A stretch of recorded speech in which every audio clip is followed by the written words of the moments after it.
Hello, mic check. Hello, 1 2 3 4।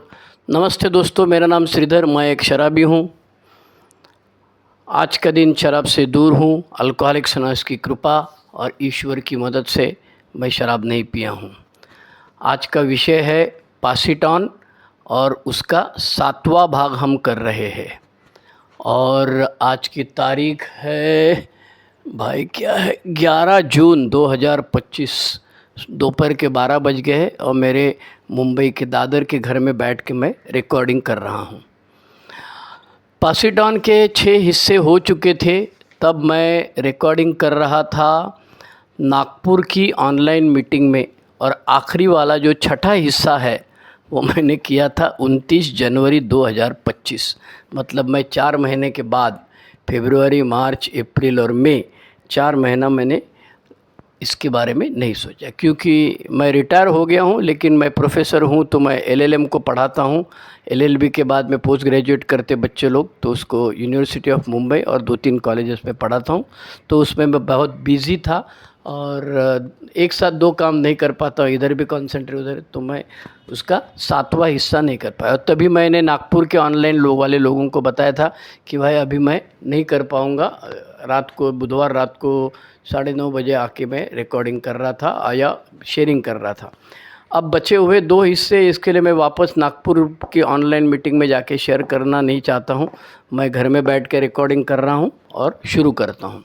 हमने पिछले हिस्से में देखा था चैप्टर नंबर 19, जिसका टाइटल था एश्योरिंग द फ्यूचर, और जिसमें बिल डब्ल्यू के ये जो चरित्र है, जो बिल डब्ल्यू गुजर जाने के बाद में कई साल के बाद में लिखा हुआ है पास इट ऑन।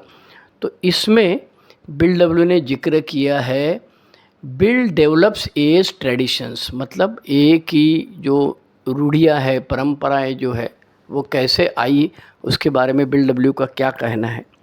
तो ये चैप्टर शुरू होता है पेज नंबर 304। मेरे पास जो एडिशन है उसमें 304 नंबर का पेज पर ये चैप्टर शुरू होता है। इस चैप्टर के शुरू में बिल डब्ल्यू ने, और या किताब में लिखा हुआ है, 11वां और 12वां जो ट्रेडिशन है, जिसके बारे में एनोनिमिटी के बारे में बहुत डिटेल में बात किया है। लेकिन आज मुझे याद आया कि बेस्ट ऑफ ग्रेपवाइन करके अपना जो मैगज़ीन का कंपाइलेशन करते हैं, ग्रेपवाइन तो हर महीने आते हैं जीएसओ न्यूयॉर्क से, ओके। तो उसमें से कुछ अच्छे जो चीज़ें रहेगी वो हर नवंबर महीने में जो साल भर में जो अच्छी चीज़ें थी या पुरानी अच्छी चीज़ें थी उसको रिकॉर्डिंग, उसको वो दोबारा प्रिंट करते हैं। और ऐसे दोबारा प्रिंट किए हुए लोगों आर्टिकल में से गिने चुने जो है उसको बेस्ट ऑफ ग्रेपवाइन करके छापते हैं। तो मेरे ख्याल से अभी 4 वॉल्यूम आ गए हैं। तो उसके एक वॉल्यूम में एक लेडी मेंबर ने अपना अनुभव बताया है एनोनिमिटी के बारे में, और उसमें वो लिखती है कि पुराने ज़माने में एनोनिमिटी ब्रेक की बहुत सारी दिक्कतें होती थी, और उससे डर लगता था कि कहीं इनकी वजह से अल्कोहलिक्स अनोनिमस डूब न जाए।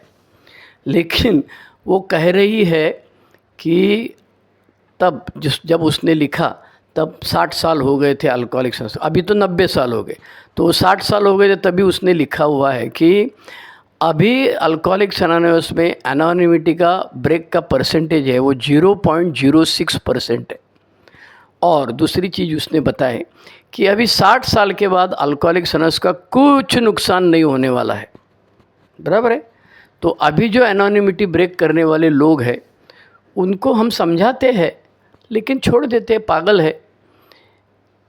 जिसको ये समझ में नहीं आता है कि जिस संस्था ने मेरी जान बचाई, ऐसे मैं कहता हूँ, और उसी संस्था की तत्व में नहीं पाल के संस्था को खड्डे में जाने के लिए मैं रास्ता बना के रखता हूँ। लेकिन जैसे वो लेडी अल्कोहलिक ने बेस्ट ऑफ ग्रेपवाइन ने बताया है मेंबर ने कि अब कुछ नहीं होता है, अल्कोहलिक्स अनोनिमस का कुछ नहीं बिगाड़ने वाला बिगड़ेगा तो तेरा ही बिगड़ेगा भैया। महाराष्ट्र के एक बड़े शहर में एक बॉडी बिल्डर है, उन्होंने मराठी न्यूज़पेपर में अपना अनुभव बताया था बॉडी बिल्डिंग के बारे में। उन्होंने उसी आर्टिकल में एक जगह पे लिखा था कि मैं अल्कोहलिक्स अनोनिमस का मेंबर हूँ। तो बहुत टीका हुई थी, लेकिन पता नहीं इतने समझाने के बावजूद बंदे ने वापस 2-4 साल के बाद में लिखा आर्टिकल एक और फिर उसमें वही कहा मैं अल्कोहलिक्स एनोनिमस का मेंबर हूँ। अब पता नहीं वो आगे चल के और 4-5 साल के बाद में पहलवान जी वापस लिखेंगे कि नहीं लिखेंगे पता नहीं हमको, लेकिन अल्कोहलिक्स एनोनिमस का कुछ नुकसान हुआ नहीं। लोगों को समझ में आया इसको बोल के कुछ फ़ायदा नहीं है, भगवान के ऊपर छोड़ दो इसको, जब आएगी तब अक्ल आने दो, क्या करेंगे हम लोग। उसको ऐसा लगता है कि वो अल्कोहलिक्स एनोनिमस का भला कर रहा है, लेकिन वो भला नहीं कर रहा है, वो नुकसान कर रहा है, क्योंकि उसका देख के और 4 लोग करने वाले हैं। ये समझ में नहीं आता है, तो छोड़ो चलो। पिछला जो था 29 जनवरी 2025 का 6ठा हिस्सा पूरा हो गया था। आज 7वां हिस्सा कर रहा हूँ मैं, चैप्टर नंबर 19 पेज नंबर 314 से मैं चालू कर रहा हूँ। तो पिछले हफ्ते हमने देखा था कि ये जो 1946 में हाउ ए ट्रेडिशन डेवलप्ड, अपना जो छोटा सा एक ब्रोशर है, पम्पलेट है, उसमें डिटेल में लिखा हुआ है कि 1946 में 12 पॉइंट्स फॉर एज फ्यूचर करके बिल डब्ल्यू ने एक आर्टिकल लिखा था। उसमें ये 12 ट्रेडिशन, 12 परंपराएं लिखी थी। इसमें 11वां और 12वां परंपरा के बारे में बिल डब्ल्यू ने, या इस किताब में, पास इट ऑन किताब में 10 पन्ने भरे हुए हैं। अनेक उन्होंने अपने अनुभव दिए हैं कि पहले क्या हुआ था, अब उसको नहीं होना चाहिए, इसके लिए हमको क्या करना चाहिए, ये सब हमको देखना पड़ेगा। तो अब चलते हैं हम आगे। एनोनिमिटी की जो ट्रेडिशन है 11वीं और 12वीं, उसके बाद में भाई साहब इस किताब में पेज नंबर 314 पे ट्रेडिशंस के बारे में लिखना शुरू कर दिया है। सॉरी।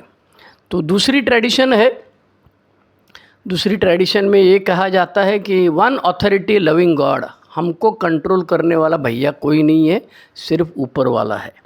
तो इस ट्रेडिशन के बारे में इसमें डिस्कशन जो पास इट ऑन में किया है, और जिसमें बार बार बिल डब्ल्यू की कोटेशंस दी है। उसमें कहता है बिल डब्ल्यू की, अरे भाई इस ट्रेडिशन में हमको ये देखना है कि अपना इम्पोर्टेंस कम करना है, प्रोग्राम को इम्पोर्टेंस ज़्यादा देना है, और सब लोग मिलके जो करेंगे उसको ज़्यादा इम्पोर्टेंस दी, जिसको आगे चल के हम लोग ग्रुप कॉन्शियस कहा। बिल डब्ल्यू ने वापस अपनी वही कहानी बताई है कि भाई कहानी में बिल डब्ल्यू को ले थेरेपिस्ट करके चार्ल्स टाउन्स वाले बुला रहे थे। वो कह रहे थे कि भाई वैसे भी हमारा धंधा कम हो रहा है अभी, तो तू आके बैठ जाना, तेरे को भी हम पैसा देंगे, मांगता है तो हर केस के ऊपर पैसा देंगे, तुमको जो आएगा बेवड़ा हमारे यहाँ उसको काउंसलिंग करना है और उसको एडमिट करना है, तुमको हम पैसा देंगे। तो ये बिल डब्ल्यू साहब ने उस दिन रात को जो मीटिंग थी, उस रात को मीटिंग में उन्होंने सब मेंबर, 18 मेंबर थे, और सब बिल डब्ल्यू ने मैसेज दिए हुए। अब बिल डब्ल्यू फाउंडर होने की वजह से जितने भी लोगों को मैसेज दिया वही तो मीटिंग में आएंगे ना, उसका बाप तो कोई था नहीं, हमारा सबका बाप तो बिल डब्ल्यू है, बराबर है। तो 18 बंदे थे, लेकिन पता नहीं भगवान कैसे खेल खेलता है। उस 18 बंदे में से मेजॉरिटी लोगों ने कहा कि बिल डब्ल्यू तू ये धंधा मत करना, तू ये नौकरी मत करना, तू ले थेरेपिस्ट मत बनना, तू चार्ल्स टाउन्स हॉस्पिटल में एम्प्लॉई नौकरी करने के लिए मत जाना।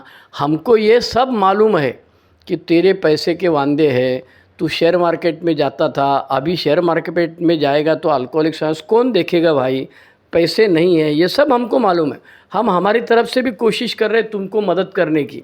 उन्होंने एक फ़ंड भी बनाया था बिल लुइस करके, तो इसमें सब लोग पैसा भी देते, जिसको डालना था वो देते थे, लेकिन तू ये मत करो। तो ये ग्रुप कॉन्शियस पहली बार समझ में आया। ट्रेडिशन टू परंपरा दूसरी जो कहती है कि वन अथॉरिटी लविंग गॉड, और loving God will express himself. हाँ, भगवान तो हमको कान में आके बोलने वाला नहीं है, व्हाट्सएप पे तो पोस्ट भेजने वाला नहीं है, तो वो कैसे बात करेगा, तो ग्रुप कॉन्शियस से बात करेगा। तो ये हो गया ट्रेडिशन 2। ट्रेडिशन 1 के बारे में भी बताया है कि कहता है कि their tenure will be brief as it is the revolutionary nature of a and that they replaced by those coming to alcoholics anonymous. तो अल्कोहलिक्स एनोनिमस की जो पहली परंपरा है, our common welfare should come first, personally recovery depends upon a unity. सब साथ में रहेंगे तो चलेंगे भैया, नहीं साथ में रहेंगे तो लफड़ा होएगा, नैया डूब जाएगी।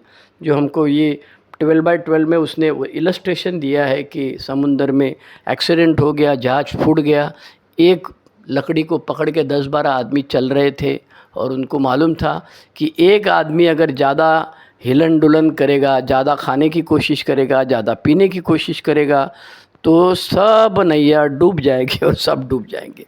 तो our common welfare comes first. हमको सबको संस्था जिंदा रहने के लिए क्या करना चाहिए कर रहेगा।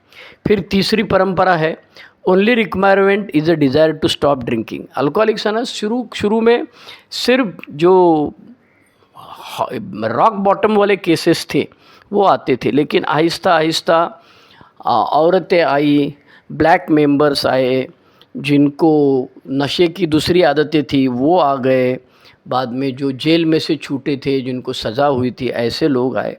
तो आहिस्ता आहिस्ता ये ट्रेडिशन डेवलप हो गई और इसमें यही पूछा जाता था, भाई तेरे को शराब की प्रॉब्लम है क्या?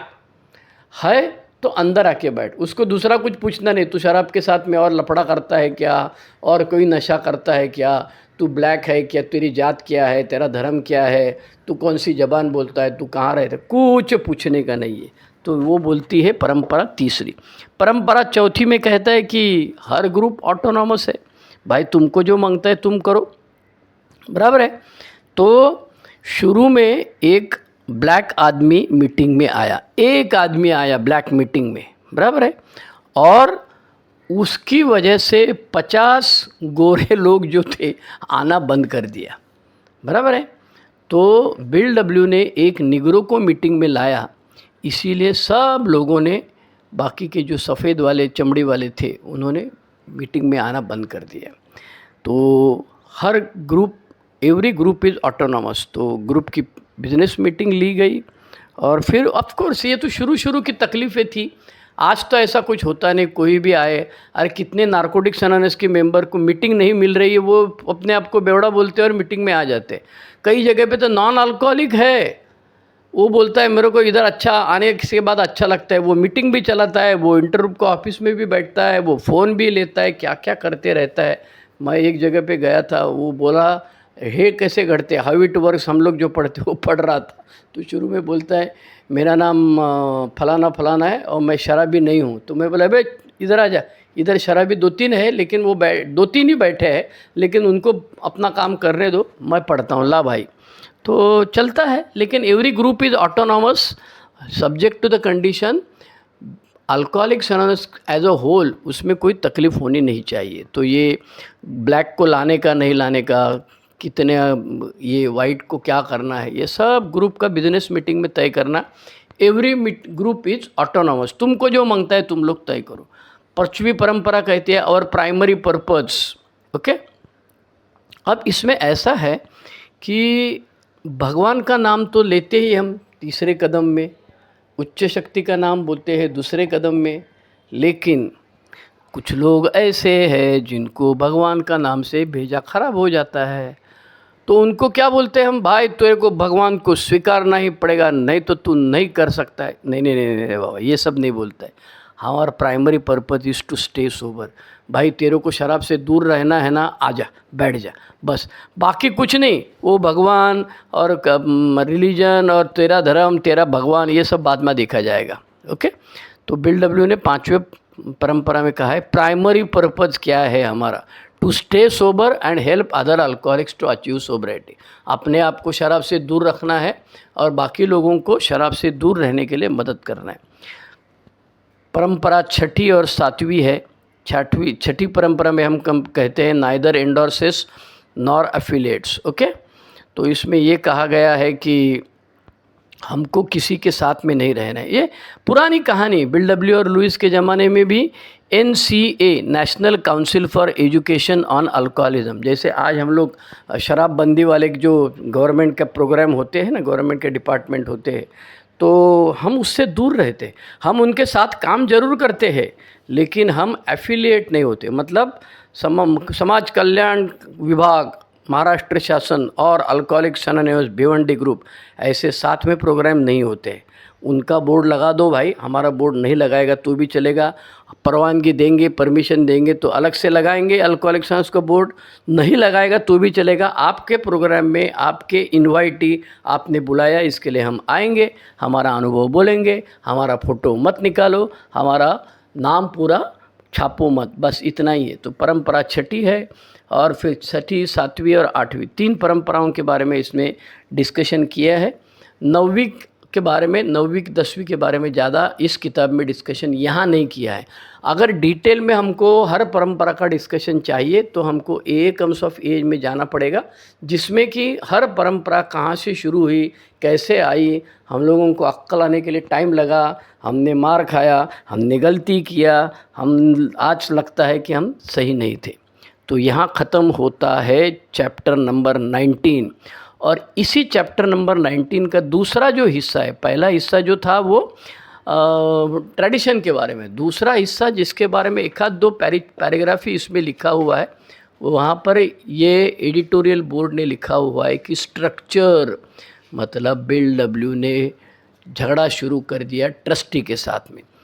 ट्रस्टी को चाहिए था अपना अमल रहे, लेकिन बिल डब्ल्यू दृष्टा था, मतलब आगे चल के क्या होने वाला है उसको समझता था। इसलिए उसने क्या किया, उसने कहा भाई तुम लोग जो कर रहे हो वो सही है, बिल्कुल गलत नहीं है, लेकिन मेरे मरने के बाद तुम तो ग्रुप में जाओगे नहीं, तुमको ग्रुप वाले पहचानेंगे नहीं, तो ये जो सर्विस स्ट्रक्चर है ये कोलैप्स हो जाएगा। और ये नहीं होना चाहिए। इसके लिए एक ही इलाज है कि ग्रुप के बंदे यहाँ आके देखे और वो डिसीजन ले ले। तो फिर हर ग्रुप का हम लोग IGR भेजते हैं, फिर डेलीगेट भेजते हैं, एरिया कमेटी मेंबर भेजते हैं, ये सब साथ में जाके जनरल सर्विस कॉन्फ्रेंस में हर 6 महीने के बाद या जो भी पीरियड स्टिपुलेट किया रहेगा उसके बाद में साथ में बैठ के डिसीजन लेते। ट्रस्टी डिसीजन नहीं लेते हैं, डिसीजन नीचे से ऊपर जाता है, ऊपर से नीचे अल्कोहलिक एनोनिमस में नहीं आता है। इसके बाद में आएगा चैप्टर नंबर 20, जिसका टाइटल है ट्रस्टिंग ट्रस्टेड सर्वेंट्स। ओके, जो 19वें चैप्टर में शुरू किया था उसके बारे में 20वें चैप्टर में टाइटल है ट्रस्टिंग ट्रस्टेड सर्वेंट्स, मतलब जो हमने लोगों को चुन के दिया है उनके ऊपर विश्वास हमको रखना चाहिए। इसमें 4 मुद्दे उसने दिए हैं। पहला है sledge hammer campaign. Sledge hammer campaign मतलब एक बार दुनिया घूमने के लिए बिल डब्ल्यू निकला था, तब वो कहानी बताने के लिए निकला था कि कैसे कैसे चल रहा है भाई, मैंने जो शुरू किया, जो बीज डाला था उसका अभी वृक्ष बन गया है, तो कैसे है देखने के लिए सब जगह पे गया था। अब जो गया है, स्लेज हैमर बोलेगा तो हथौड़ा बोलते उसको। हथौड़ा मतलब ज़ोर से प्रहार करना, मतलब सुनता नहीं कोई तो उसके अपना जो मुद्दा है उसको ज़ोर से समझाना है सबको। तो क्या किया बिल डब्ल्यू ने, तो उसने कहा कि GSO का कॉन्फ्रेंस होना चाहिए, 9 ट्रस्टी होएगा। और बिल डब्ल्यू का डिप्रेशन 1946 में ख़त्म हो गया और code of general head quarter उसने बनाया। ट्रस्टी लोग बोले नहीं नहीं भाई ये सत्ता हम नहीं छोड़ेंगे। तो बिल डब्ल्यू ने कहा तुम सत्ता नहीं छोड़ोगे तो तुम्हारे साथ मैं नहीं रहूँगा। मैं चला भाई अपने ग्रुप में जाके, और पूरे अमेरिका में बिल डब्ल्यू घूमा, अमेरिका को 2 हिस्से में बांटा। बोला एक बार ये लोग आएंगे, दूसरी बार दूसरे लोग आएंगे। फिर उन्होंने पहली बार कॉन्फ्रेंस किया, इलेक्टेड ए कॉन्फ्रेंस 1948 में। ये सब जो ग्रुप्स की टूर किया उसने 3 महीनों के लिए, और अपने पिताजी को मिला, उनके साथ में कोई गुस्सा नहीं था।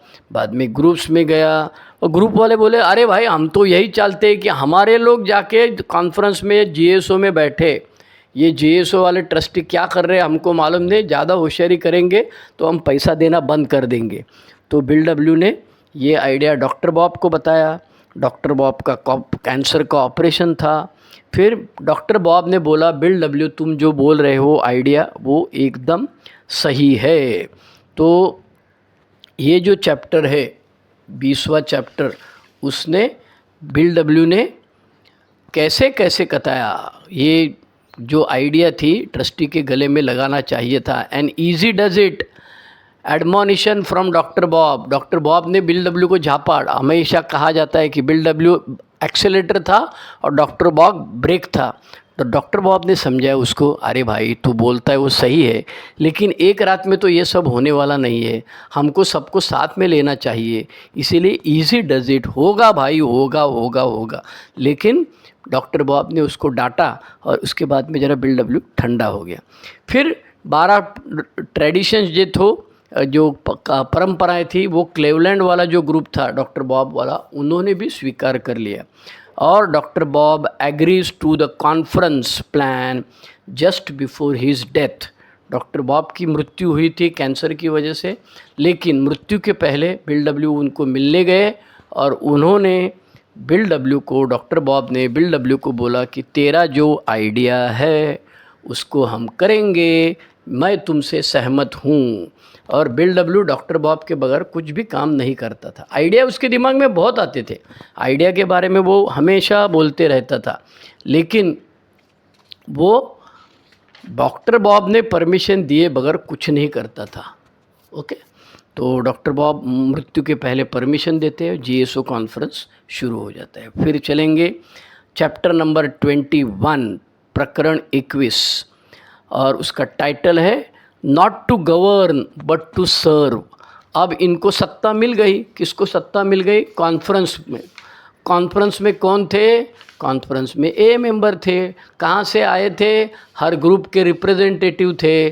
तो हर ग्रुप में जो बंदे को भेजा था, वो लोगों को लगने लगा कि हमारे बाप की ये हो गई भाई, अब जब हम बोलता है वैसा करना चाहिए। लेकिन इस चैप्टर में बिल डब्ल्यू ने क्या कहा था? तो बिल डब्ल्यू ने कहा था नॉट टू गवर्न, तुम दादागिरी करने के लिए, गवर्न करने के लिए, सत्ता चलाने के लिए नहीं आए हो, but to serve the people, लोगों की सेवा करने के लिए यहाँ आए हो। तो पहला हिस्सा इसमें चैप्टर में 344 से लेके 350, 6 पेजेस में ये चैप्टर है, लेकिन इसमें 3 हिस्से दिए हुए। Bills conference plan is outlined in third legacy booklet. अब ये जो मुद्दे मैं जो पढ़ रहा हूँ, पॉइंट्स जो पढ़ रहा हूँ, वो इंडेक्स में दिए हुए, वो जहाँ चैप्टर लिखा है उसमें डिटेल में नहीं हुए। तो मैंने क्या किया, मेरी किताब में मैंने आगे से पीछे लाके हर चैप्टर के ऊपर ये पेंसिल से लिखा हुआ है। तो याद रखिए, अपनी किताब कभी भी दूसरे को देना नहीं है। अगर आप दूसरे को हेल्प करना चाहते हैं तो नई किताब ले लो और उसको दे दो, लेकिन अपनी किताब जिसमें मार्किंग किया है वो देना नहीं है। अब मैं पासीटॉन के ऊपर 4-5 बार शेयरिंग किया है, तो हर टाइम थोड़ी मैंने सब पढ़ा है किताब, अक्खा किताब 350-400 किताब की पढ़ने के तो बहुत टाइम लगता है। तो मैंने जो पॉइंट्स निकाल के रखे हैं, मेरी किताब में बाजू में लिख के रखा है, अंडरलाइन किया है, मार्किंग किया है, पेंसिल से लिखा है, पेन से लिखा है। ये सब करने की वजह से मुझे सब अच्छी तरह से याद आता है। और मेरी नोटबुक है, उस नोटबुक में मैंने ये सब पॉइंट्स लिखे हुए। तो पहला था कॉन्फ्रेंस, थर्ड लीगेसी। ओके, तो थर्ड लीगेसी मतलब हमारा ट्रायंगल जो बोला जाता है। अभी तो वो लोगो है ही नहीं अपना। अभी आप देखा रहेगा कि नया जो लिटरेचर आता है उसमें सर्कल के अंदर ट्रायंगल, गोल के अंदर त्रिकोण, ये अपना एम्ब्लेम नहीं है, ये कॉपीराइट नहीं है। इसका कॉपीराइट अल्कोहलिक्स एनोनिमस ने छोड़ दिया है। तो थर्ड लीगेसी मतलब पहला लीगेसी जो है वो रिकवरी है, 12 कदम। दूसरा जो है वो है सर्विस, ओके, यूनिटी, और यूनिटी के लिए 12 कदम इसने लिखा है। और जो तीसरा है सर्विस और यूनिटी। तो ये थर्ड लीगेसी जिसको बोला जाता है, जो कॉन्फ्रेंस है, मतलब जिसमें 12 संकल्पनाएँ आती है। हम लोग के डोंबिवली वाले अरुण भाई जो है, जो जीएसए में पहले ये करते थे, मैनेजर थे, और अब तो वो एक्सपर्ट हो गए उसके बारे में। तो वो सब जगह जाके बोलते हो, और बहुत सारे लोग हैं जीएसओ में काम करने वाले लोग हैं। तो ये आम आदमी के जैसे पल्ले नहीं पड़ता है, मेरे भी नहीं पड़ता है, और मैंने ज़्यादा ध्यान भी नहीं दिया। अब मेरी उम्र 65 साल है, मेरी सोबराइटी 35 साल है। अब और कितना साल बात करूँगा पता नहीं, 5 साल, 10 साल, 20 साल, 30 साल, भगवान की क्या इच्छा रहेगी पता नहीं है। तो अपनी इनिंग ख़त्म होने आई है, थोड़ी बहुत जानकारी चाहिए। तो जब अटकती है गाड़ी तो मैं अरुण भाई को फ़ोन करके पूछता हूँ। अभी मुझे पूरा समझ में नहीं आता है, लेकिन बिल डब्ल्यू ने ये ट्रेडिशंस दिया है और कॉन्फ्रेंस बनाया है। जो कॉन्फ्रेंस जो है वो रिकवरी, यूनिटी और सर्विस। रिकवरी में 12 कदम आते हैं, यूनिटी में 12 परंपराएं आती है, और 12 जो कॉन्सेप्ट्स है संकल्पनाएं हैं वो थर्ड लीगेसी में आती है। दूसरी चीज़ है personal backup with his personal appearance. तो बिल डब्ल्यू ने ऐसा नहीं ये मैंने तय किया तुम लोग अभी देखो, ऐसा नहीं, बिल डब्ल्यू उसके पीछे पढ़ते रहा। ओके, तो पहला बंदा था उसमें ये करने वाला, बिल डब्ल्यू को अप्रूव करने वाला, उसका नाम था बर्नार्ड स्मिथ, जो हमारे ट्रस्टी बन गए आगे चल के। और उन्होंने बहुत सारे ट्रस्टियों को कन्विंस किया 5 साल के लिए। अब सबसे पहला ऑब्जेक्शन ट्रस्टी लोग का था कॉन्फ्रेंस को, वो था कि अरे इसको बहुत पैसा लगेगा, मारामारी करेंगे लोग, बराबर है। तो पहला ऑड पैनल 1951 में आया, इवन पैनल 1952 आया। जैसे अमेरिका के 2 हिस्से किए थे, इधर के आए ऑड, इधर के आए इवन, सम और विषम। और उन्होंने ट्रस्टी को बताया कि ऐसा ऐसा करना चाहिए। तो फिर अपना थर्ड लीगेसी का बुकलेट आया सर्विस करके। ओके, तो ग्रुप्स में 50,000 कॉपीज़ इसका बांटा। बिल डब्ल्यू खुद बहुत जगह पे घूमा। शुरू शुरू में तो आपत्ति थी, जान दे यार वो तू सब ट्रेडिशन और सर्विस ये कॉन्फ्रेंस बिजनेस हमको नहीं मांगता है, तू अपना स्टोरी बोल भाई। लेकिन बिल डब्ल्यू ने ऐसे नहीं किया। बिल डब्ल्यू ने कॉन्फ्रेंस इस्टेब्लिश किया। आज हमको बिल डब्ल्यू के उपकार मानना चाहिए कि अगर बिल डब्ल्यू ने ये नहीं किया होता तो उसके बाद वाले बेवड़े हमको सबको बिल डब्ल्यू बनने की खुजली है, बराबर है। तो हम लोग ने अल्कोहलिक्स अनोनिमस के भी टुकड़े करके बहुत सारी alcoholics anonymous, private alcoholics anonymous बनी हुई होती थी, लेकिन ये नहीं हुआ क्योंकि अप्रैल 1951 में फर्स्ट जनरल सर्विस कॉन्फ्रेंस हुआ। उसमें 35 डेलीगेट आए। वो पहले उन्होंने क्या किया तो हिसाब किताब देखा, अरे भाई तेरे पास पैसा आया कितना, ऑडिट किया है क्या, और तब उनको मालूम पड़ा who is who in America, America में कौन कहाँ का है। लास्कर अवार्ड मिला, और लास्कर अवार्ड लेने के लिए बर्नार्ड स्मिथ गए थे ट्रस्टी करके, ए मेंबर नहीं गए थे। ये हो गया चैप्टर नंबर 21। अब आते हैं इसके बाद वाला और आज का आखिरी chapter, that is chapter number 22। Chapter number 22 का टाइटल है मेरे सामने, मैं किताब लेके बैठा हूँ। चैप्टर नंबर 22, इसका टाइटल है कमिंग ऑफ एज, मतलब हम जवान हो रहे हैं, हमारी उम्र बचपना ख़त्म हो गया। इसमें 4 हिस्से दिए हैं उसने। एक है 12/12, दूसरा है 1955 का ए कम्स ऑफ एज, तीसरा पर्सनल लॉसेस, और चौथा जो है correspondence with a death row inmate. ऐसे 4 हिस्से दिए हुए। तो पहला हिस्सा है 12/12, 1952, 12 पायर, 12 कदम, 12 परंपराएं। 12/12 इसको बोलते हैं हम 12 into 12, 12x12 ऐसे किताब को हम बोलते हैं। उसका टाइटल है 12 स्टेप्स एंड 12 ट्रेडिशंस, 12 कदम और 12 परंपराएं। तो 1952 में लिखने को शुरू कर दिया और 1953 में पब्लिश हो गए। तो इसमें बिल डब्ल्यू ने ये कहा है कि हमको भाई शराब के अलावा बहुत सारी समस्याएं हैं जो अपने आप नहीं छूटने वाली है। दारू बंद करने के बाद में इमोशनल टर्मोइल होने वाला ही है। उसको बिल डब्ल्यू ने कई जगह पर बोल के रखा है कि प्रोफेशनल हेल्प, काउंसिलर, समुपदेशक, मानसोपचार तज्ञ, साइकेट्रिस्ट, साइको एनालिस्ट, इसके पास जाओ।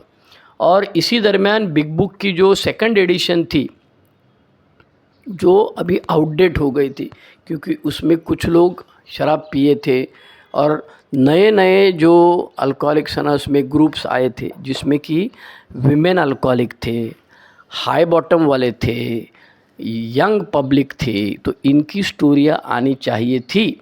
इसीलिए बिग बुक की 2री एडिशन आ गई, बराबर है। 3री और 4थी भी अभी आ गई है, लेकिन ये हम लोग बात करेंगे 1955। तो 1955 में बिग बुक की 2री एडिशन आ गई है। तो बिल डब्ल्यू जहाँ जहाँ जाता था वहाँ वहाँ लोगों को बोलता था, अरे भाई कॉन्फ्रेंस के बारे में समझो।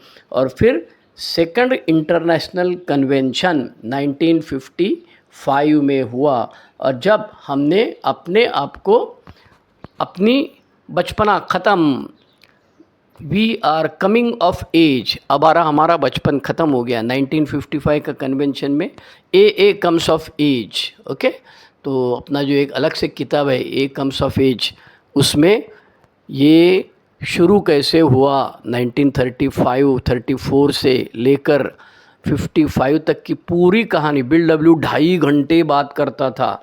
एक बार यूनिटी के बारे में किया, एक बार सर्विस के बारे में किया, एक बार रिकवरी के बारे में किया, और जो 2.5 घंटे का उसका जो भाषण था उसको वैसे के वैसे टाइप करके 19 page number 51 a comes of age से चालू करके सब लिखा है उसमें। 1955 सेंट लुइस अमेरिका में जब कन्वेंशन हुआ तब 1,31,619 बंदे मेंबर्स वहाँ थे। तो ये हो गया दूसरा हिस्सा। तीसरा हिस्सा इसी किताब में है। उनके पिताजी थे, बराबर है, और उनको उन्होंने हर महीने $100 देना शुरू कर दिया था। पिताजी ने दूसरी शादी की थी ना, तो ये जो दूसरी माँ थी उसके लिए भी बिल डब्ल्यू अपने तरफ से जो हो सकता था वो करना चालू कर दिया। इसके लिए उसने कनाडा वाले जो थे उनकी मदद ली थी। इसी दरमियान 2 घटनाएं हुई जिसके बाद में बिल डब्ल्यू को धक्का लगा। एक तो था 24 जनवरी 1954, 24 जनवरी 1954 उसकी पत्नी लुइस को हार्ट अटैक आया। तो फिर वो लुइस की फ़िक्र करने लगा, लुइस के साथ रहने लगा। और दूसरा झटका था 14 फरवरी 1954 जिसमें उनके पिताजी का देहांत हो गया था। इमोशनली अटैचमेंट बिल डब्ल्यू की अपने पिताजी के साथ, माँ के साथ तो थी ही। आपने कहानी सुनी रहेगी कि उनकी माँ को छोड़ के पिताजी अचानक गए और उसकी माँ को भी खूब तकलीफ़ हुई। माँ को भी इसमें काउंसलिंग करना पड़ा और सेंटर में जा के रहना पड़ा। फिर बिल डब्ल्यू जो थे वो नाना जी के साथ में थे। ये सब पुरानी कहानी हो गई। तो अभी पिताजी गुज़र गए हैं तो उसको धक्का लगा। और चौथा हिस्सा प्रकरण 22 चैप्टर नंबर 22 में जो है वो है कि फांसी की सज़ा हुई एक आदमी था, होता है, फांसी की सज़ा हुआ एक आदमी है, उसके साथ में बिल डब्ल्यू ने अपना पत्र व्यवहार किया है। Correspondence with a death inmate, okay. वो बोलता है जो होता है भले के लिए। हम लोग जो प्रार्थना बोलते हैं, प्रार्थना में हम लोग कहते हैं ना कि भाई ऐसा करना मांगता है, वैसा करना मांगता है। तो ये सब जो है इसको बिल डब्ल्यू ने लिख के रखा था, इसीलिए इसका सब डॉक्यूमेंटेशन हुआ है। चैप्टर नंबर 22 ख़त्म कर रहे हैं हम आज, और चैप्टर नंबर 22 कहाँ ख़त्म होता है, पेज नंबर 367। तो अगली बार जब हम रिकॉर्डिंग करेंगे, मैं रिकॉर्डिंग करूँगा, आपके सामने पेश करूँगा, तब मैं बोलने वाला हूँ चैप्टर 23, 24 और 25। आखिरी 3 चैप्टर रहेंगे और फिर कहाँ से शुरू किए उसके बारे में भी हम बताने की कोशिश करेंगे। और ये जो सिलसिला है ये अब अगले हफ्ते अगले एपिसोड से ख़त्म होने वाला है। चैप्टर 23, 24 और 25, एक 9 पेज, एक 13 पेज, एक 10 पेज, 32 पेज है। और फिर वापस हम लोग जाएंगे पहला चैप्टर के पास। तो आप सबको रिक्वेस्ट यही है कि भाई मैं महाराष्ट्र में हूँ, मुंबई में बैठा हूँ। मैं महाराष्ट्र के बाहर ज़्यादा मीटिंग किया नहीं हूँ। कभी मैं जबलपुर गया था तो जबलपुर में मैंने मीटिंग की है। इसके अलावा बहुत कम जगह पे मीटिंग किया है। नेपाल में गया था, नेपाल में मीटिंग किया है।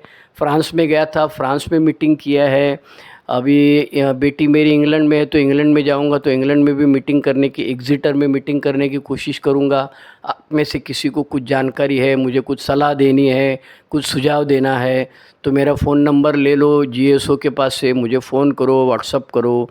मेरा ईमेल आईडी है sridharm25@gmail.com। या आप जो ये यूट्यूब के ऊपर देख रहे हैं उसके नीचे कमेंट्स करो। लेकिन कमेंट्स के ऊपर मैं जब कमेंट करता हूँ तो आप देखते कि नहीं देखते मुझे समझ में नहीं आता है, क्योंकि आपने एक बार वो रिकॉर्डिंग सुन लिया तो ये जो मेरा कमेंट है वो उसी रिकॉर्डिंग में रहेगा। तो आप जब उसके पास दूसरी बार जाएंगे तब समझ में आएगा, या आपको ईमेल में आता है, मुझे मालूम नहीं, मुझे अक्ल नहीं उसमें से। और मेरे को थोड़ी बहुत जो अक्ल है जिसके साथ में मैं ये सब धंधा कर रहा हूँ, तो हिंदी स्पीकिंग वाले लोगों को मैं ज़्यादा जानता नहीं। तो ये आपकी ज़िम्मेदारी है। देखो भाई, ये अच्छी चीज़ है। अच्छा, इसमें मेरा कुछ फ़ायदा है क्या? यूट्यूब से मेरा कुछ पैसा मिलने वाला है? अच्छा, मेरे को कुछ बड़ा आदमी बनना है, अब बुढ़ा हो गया, मरने का टाइम आ गया, कहाँ बड़ा बड़ा बनता है। और जो कुछ ये मिलता है, हवा मिलती है, वो सब मैं खा चुका हूँ। मैं 3 महीने सोबर था, तब कल्याण ग्रुप के हमारे आनंद सिंह करके थे, वो मुझे प्रमोट करते थे। अरे हाँ, पोपट चांगला बोलतो वो कहते थे, ये पोपट जो है वो अच्छी बात करता है, इसीलिए मुझे प्रमोट करते थे। वक्तृत्व अच्छा था मेरा। तो आपको रिक्वेस्ट यही है, इस चैनल को सब्सक्राइब करो। इसको क्या घंटी बजाने के लिए बोलते हैं, मतलब आपको कुछ तो इंटीमेशन आ जाती है। आप इसकी लिंक फॉरवर्ड करो, ए शेयरिंग बम्बई श्रीधर, बराबर है। ये हिंदी चैनल है और मराठी चैनल भी है, उसका नाम है ए शेयरिंग मुंबई श्रीधर। तो आपको मराठी में हम मुंबई बोलते, हिंदी में बम्बई बोलते थे पहले, और अंग्रेजी में बॉम्बे बोलते। तो खुदा न खास्ता भगवान चाहे तो अगर कभी अंग्रेजी में शेयरिंग करूँगा तो वो नया चैनल चालू करना पड़ेगा, ए शेयरिंग बॉम्बे श्रीधर करके। तो अब चल रहा है, अच्छा चल रहा है। 18 साल का था तब शराब पीना चालू किया, 29 साल का था तब अल्कोहलिक्स अनोनिमस का संदेशा मिला, आज 65 साल का हूँ। बहुत सारा चीज़ें हो गई है।